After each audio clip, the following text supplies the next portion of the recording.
In my life, ayun, matagal na kami pumunta sa Wawa pero ngayon ko lang na-edit. So, ayan, nasa Wawa na kami. Yan, ang gandang ng Wawa. So, ayan, hindi muna kami tumuloy paglalakad kasi nagbibideo kasi si Mama. Yan. Tapos, ang ganda-ganda ng Wawa, may pagganon pa siya. Nag-swimming din kami.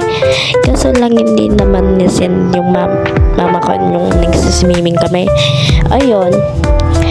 Ayan. Tuloy-tuloy sana kami kaso nung nagbibideo si Mama. Ayan, umingip ako ng banana chips niyan. Ayan, nilalagay na namin yung tent kasi iiga sila ni Mama tapos Papa. Pero si Papa hindi makaiga kasi madaming bato dyan eh. Tapos ayun, naglalagay na sila ng tent, saya-saya naman. Tapos, lalang, ano lang namin.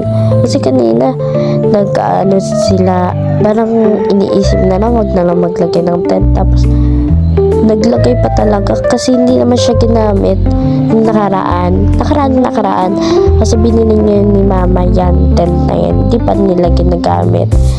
Ayan, ganyan yun Bio, buti nga naman ano yun eh, matumba sa pikot ni Kuya. Ay, joke lang. Yan, wala na akong masabi. Ayan, ang nga pa naman itong video. Ayan si ate yung tumingin. Ayun si Papa yung nasa harap yung kulay blue yung damit. Tapos kay ate kulay green. No, huli sila ista.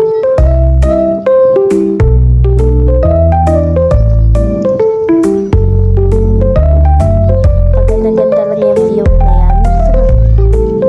Tinitignan ko maganda ba. Uwian na pala dyan kasi ang dami nangyari. Hindi na namin na-videoan. Yan, umuwi na kami.